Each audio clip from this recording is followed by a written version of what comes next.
next topic as oscillator.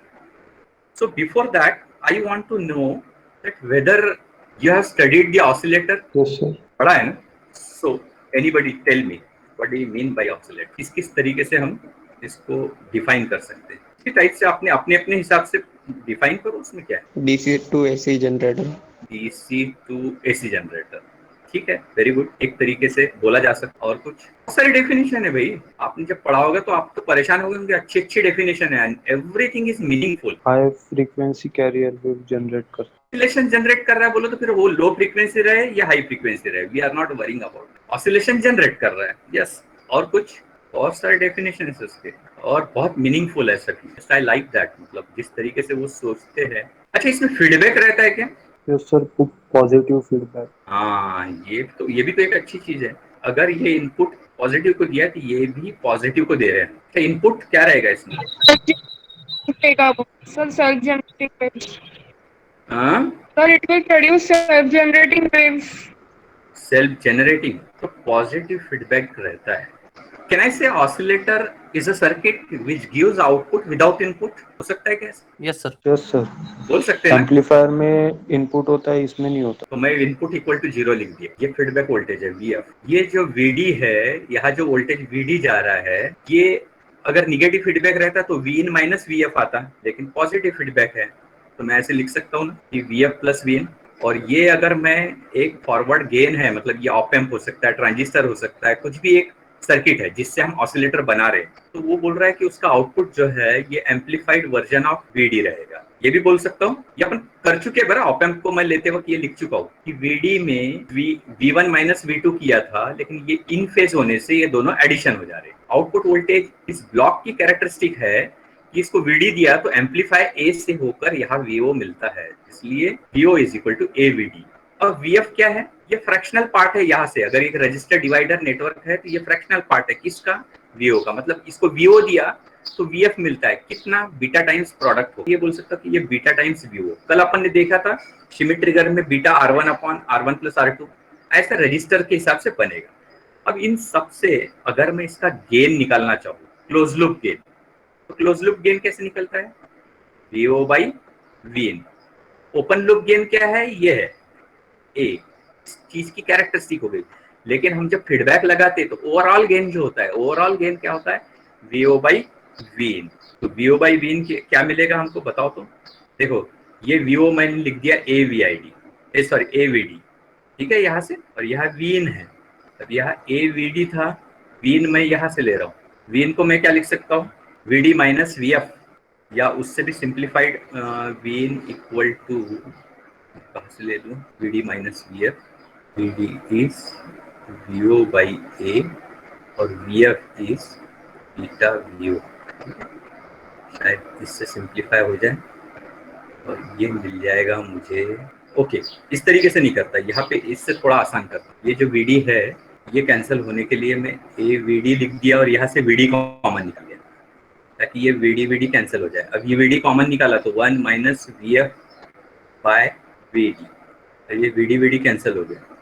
ये मुझे मिल गया A अपॉन 1 माइनस VF। क्या होता है? VF है बीटा VO और नीचे क्या है? VD। अब मुझे बताओ VO बाई VD क्या है? VO by VD A 1 minus, हाँ बस वही A आ गया, तो मैं A बीटा लिख सकता हूँ यहाँ पे। तो this is the overall gain. ये क्या बता रहा है हमको? ये बहुत सारी चीज रिवील कर रहा है। सबसे बड़ी बात, अब देखो इस डेफिनेशन वाइज हम चल रहे हैं कि ये AF is nothing but VO by Vin। अगर हम बोल रहे हैं कि oscillator is a circuit which gives output without input, it means Vin is 0. When Vin is 0, the gain should be infinite. होगा कि नहीं? अगर ये Vin 0 कर दूं तो गेन इनफाइनाइट होगा कि नहीं? Yes. So इसका मतलब ये इनफाइनाइट कब होगा? अगर ये न्यूमरेटर है और ये डिनोमिनेटर है, कब इनफाइनाइट आएगा? जब डिनोमिनेटर 0 है। ये हमको बता रहा है कि 1 माइनस AB जो है इट शुड बी 0। और ये क्या बता रहा है? AB इक्वल्स टू 1 हो जाएगा। अगर इसको पोलर इसमें लिखे A बीटा, ये जो है ये बता रहा है कि इसका गेन, इसका जो मैग्नीट्यूड है वो 1 रहना चाहिए और इसका जो फेज शिफ्ट है वो 0 रहना चाहिए, या और 360 डिग्री रहना चाहिए। अब ये क्या चीज है, क्या पढ़ा था आपने, ये किस में आता है, कौन सा क्राइटेरिया है, याद करो जरा। That is Bar-Khussain criteria for sustained oscillation. To get this sustained oscillation, you need to have this loop gain. इसको क्या बोलते हैं, loop gain. Loop gain A beta equals to 1, मतलब उसका मैग्नीट्यूड 1 होना चाहिए एंड उसका फेज शिफ्ट 0 डिग्री और 360 डिग्री होना चाहिए। This is the Barkhausen criteria to get the sustained oscillation. Okay, so in the polar form we can write like this: A beta equals to 10 degree और 360 degree. इसका मतलब उसका loop gain, magnitude of loop gain must be at least 1। ये term use करते हैं, आपने ये वाला पढ़ा था क्या, एटलीस्ट 1 इक्वल टू 1 पढ़ा था, इक्वल टू 1। ये मोर प्रैक्टिकल है, एटलीस्ट 1 मतलब थोड़ा ज्यादा रखा जाता है। एक्चुअली गेन क्यों रखा जाता है, अगर वो ट्रांजिस्टर सर्किट कर रहे हैं या कुछ और ऑप एम्प कर रहे हैं तो उसमें थोड़ा ड्रॉप कई बार हो जाता है, तो उसका गेन कम होने की संभावना रहती है, इसलिए थोड़ा गेन उससे थोड़ा ज्यादा रखते हैं। इसलिए देखो बहुत जगह ऐसा भी लिखा रहता है, A beta greater than equal to 1, ऐसा भी लिखा है कुछ बुक में देखेगा, तो नॉट एग्जैक्टली बट थोड़ा ऊपर रखा जाता है। दूसरी कंडीशन क्या है, the phase shift, the loop gain AB beta must be equal to 0 degree or 360 degree. So remember this before I start the topic of a oscillator. What do you mean by stability?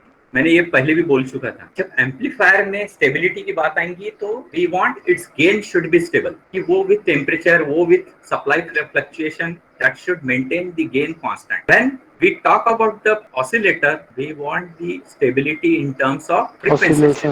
Yes, its oscillation should remain constant, क्योंकि हमको मालूम है with temperature या ये सब चीज variation होता है, तो दिस इज इट्स एबिलिटी। कितना अच्छा है, मतलब किसमें 1% वेरिएशन है, किसमें 10% वेरिएशन है, so which one will be better. अगर फ्रीक्वेंसी स्टेबिलिटी मैंने बोला एक ऑसिलेटर की 1% है और एक की 10% है, तो कौन सा अच्छा रहेगा, तो 1%। जितना कम वेरिएशन होगा, वो 1% या 10% का मीनिंग वही मैं बताना चाह रहा हूँ कि अगर आपने किसी एफ फ्रीक्वेंसी के लिए वो ऑसिलेशन बनाया तो उसमें जो वेरिएशन होता है, तो वो डेल्टा एफ जो प्लस माइनस होता है, वो डेल्टा एफ का परसेंटेज है, मैं जो बताया, तो कम होना चाहिए ना, वेरिएशन कम होना चाहिए। हाँ, बस ये इसलिए माइंड में वो सब चीजें लाओ। एक्चुअली कितना भी बोलो तो फिक्स नहीं मिलती, थोड़ा वेरिएशन होता है, पर वो कितना कम रहे। जैसे resistance, 1% tolerance is good, 10% tolerance is better, 20% और सॉरी बेटर नहीं, बैड, और 20% और भी वर्स्ट होते जा रहे हैं, बराबर है। तो 1% टॉलरेंस यानी बहुत अच्छा, क्योंकि उसमें वेरिएशन नहीं हो रहा है। So what is the ability of the oscillator circuit to oscillate at constant frequency is called frequency stability. What are the factors responsible for this variation? The factors responsible variations are, एक तो temperature है बहुत बड़ा शत्रु, temperature change, because we know we are using active devices and all semiconductor devices are prone to temperature. By temperature variation, you know, there is DC power supply. अगर इसमें variation है तो वो भी culprit हो सकता है, temperature variation and power supply variation. Then there is one figure of merit, एक one of the benchmark है Q, जो आपने पढ़ा होगा रेजोनेटिंग सर्किट में। Q is more, it means more stable. अब आपने बहुत सारे ये पढ़े होंगे, कौन कौन से ऑसिलेटर्स पढ़े, नाम न बोलते हुए मैं जनरलाइज, हाँ वो भी एक टॉपिक है। आरसी ऑसिलेटर पढ़ा हो, नाम नहीं ले रहा हूँ, उसको अलग अलग चीज में क्लासिफाई कर लो, RC oscillator, LC oscillator. RC oscillator किस फ्रीक्वेंसी रेंज के लिए काम में आता है बताओ, इसी में क्रिस्टल ऑसिलेटर भी पढ़ा होगा आप। चलो बताओ सबसे अच्छा कौन सा है, स्टेबल बराबर फ्रीक्वेंसी देने वाला हाई, इसमें क्रिस्टल ऑसिलेटर। क्रिस्टल ऑसिलेटर कहाँ यूज करते हैं, देखे क्या आपने कहा यूज करते हैं, फिक्स कांस्टेंट अगर आपको स्क्वायर पल्स चाहिए, कुछ चाहिए, तो क्रिस्टल ऑसिलेटर यूज कर। माइक्रो कंट्रोलर वगैरह की इसमें कर, अगर आप कोई माइक्रो प्रोसेसर या माइक्रो कंट्रोलर में आपको स्टेबल क्लॉक की चाहिए है, तो क्रिस्टल एक छोटा सा आता है, क्वार्ट्ज का है इसका, उसका उसकी आईसी टाइप की आती है, वो लगा दो, 2 ही पिन का रहता है, उससे स्टेबल हमको ऑसिलेशंस मिलते हैं। याद रखो आरसी ऑसिलेटर ये ऑडियो फ्रीक्वेंसी रेंज के लिए यूज आता है, एंड एलसी ऑसिलेटर ये आरएफ फ्रीक्वेंसी, रेडियो फ्रीक्वेंसी या हायर फ्रीक्वेंसी के लिए आरएफ। बताएंगे क्या क्यों एलसी ऑसिलेटर ऑडियो फ्रीक्वेंसी में नहीं यूज कर सकते, किस तरह के फार्मूले रहते हैं फ्रीक्वेंसी ऑफ ऑसिलेशन। मैं सिर्फ जनरलाइज बता रहा हूँ पहले, अभी तक के मैंने कोई सर्किट नहीं लिया है ना। अच्छा कोई मुझे ये बताएगा, when there is no input, how we are getting the output? वो yes, डीसी वोल्टेज सोर्स होता है उसमें। हाँ बट वो तो बायसिंग है, वो डीसी कांस्टेंट वोल्टेज है, वो कहाँ से देगा? ये मैं बहुत अंदर और डीप की बात बता रहा हूँ, कहाँ से देगा बताओ? इसका काम ही नहीं है। ये हमेशा याद रखना, तुमको हायर एजुकेशन में बहुत काम आएगा कि इसका इनिशियल सोर्स जो होता है ना वो नॉइज होता है, नॉइज। एक्चुअली फेनोमेना किस तरीके से है, actually there is no input, so how it is going to amplify anything? Nothing. But due to noise, अगर स्मॉल नॉइज भी है तो इसमें ऐड होगा, and due to regenerative action ये बढ़ते जाएगा, वो वापस से फीडबैक उसका फैक्टर आ रहा है, फिर से बढ़ते जाएगा, ये बढ़ते जाएगा। तो ये शुरुआत जो ऐसी होती है ना, ये छोटा सा ऑसिलेशन इस तरीके से ऐसा चालू होता है, ऐसे चालू होता है, और ये ऐसा बढ़ते जाता है। अब है इसको, तुमको उसको सर्किट कुछ इस तरीके से कनेक्ट करना है that it should meet the Barkhausen criteria, otherwise इसमें दो पॉसिबिलिटी है, अंडर डैम्प्ड या ओवर डैम्प्ड ऑसिलेशंस जनरेट होगा। ओवर डैम्प्ड मतलब ये ऐसे कंटिन्यूस जाते जाते सैचुरेट हो जाएगा, then there will be a constant saturate हो जाएगा, प्लस रीसेट या माइनस रीसेट। अगर अंडर डैम्प्ड है ये ऑसिलेशंस बढ़े और ये डाई आउट हो जाएगा थोड़ी देर, बट अगर सस्टेन्ड ऑसिलेशंस की है तो आपको थोड़ी देर बाद ये सब बन के एक कांस्टेंट मिलेगा। So to get the sustained oscillation we need to meet the Barkhausen criteria, that is one, that we need to maintain its loop gain at least 1 and also the phase shift as 0 dB. So this will be needed in our next discussion. ठीक है? अब ये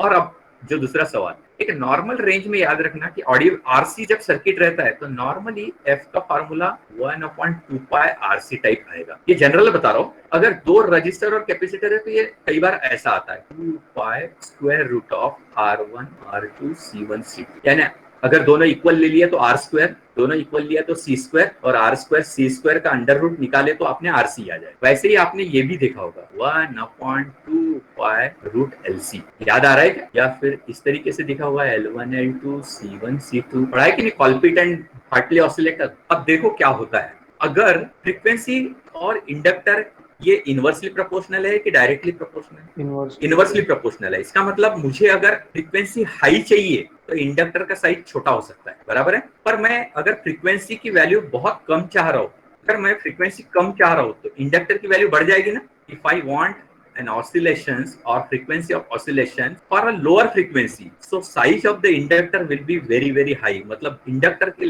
value बढ़ेगी तो हमारा inductor का size बहुत बड़ा बढ़ जाएगा, तो सर्किट में ये कंपोनेंट बल्की हो जाएगा, बहुत कॉस्टली। आपने कभी बड़े ट्रांसफार्मर या बड़े चोक नहीं देखे होंगे, चोक हेवी हो जाते, 10-10, 20-20 किलो के आते, तो वो हाई वैल्यू के इंडक्टर के लिए या चोक के लिए। इसीलिए this LC oscillator या oscillators using inductor is not suitable for lower frequency, and that's why LC oscillator is not used in audio frequency range. So got my point? ये बहुत बार वाइवा में पूछा जाता है। So next time we will see the Wien-Bridge oscillator using op amp only. Wien-Bridge oscillators we will study